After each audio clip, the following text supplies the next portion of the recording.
Rekaman pasukan khusus Ahmad melakukan penyerangan ke wilayah Soledar, sebuah kota di Bahmut Rayon, Oblast Donetsk.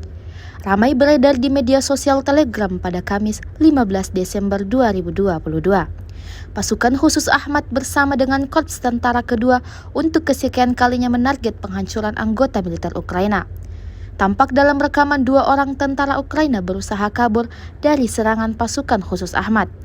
Namun sayangnya usaha mereka untuk menghindar dari ancaman pasukan khusus Ahmad lagi-lagi gagal. Belum sempat sampai ke tempat persembunyian, mereka jatuh tersungkur akibat tembakan yang diluncurkan pasukan khusus Ahmad. Diketahui akibat serangan tersebut, dua prajurit Ukraina berhasil dilenyapkan.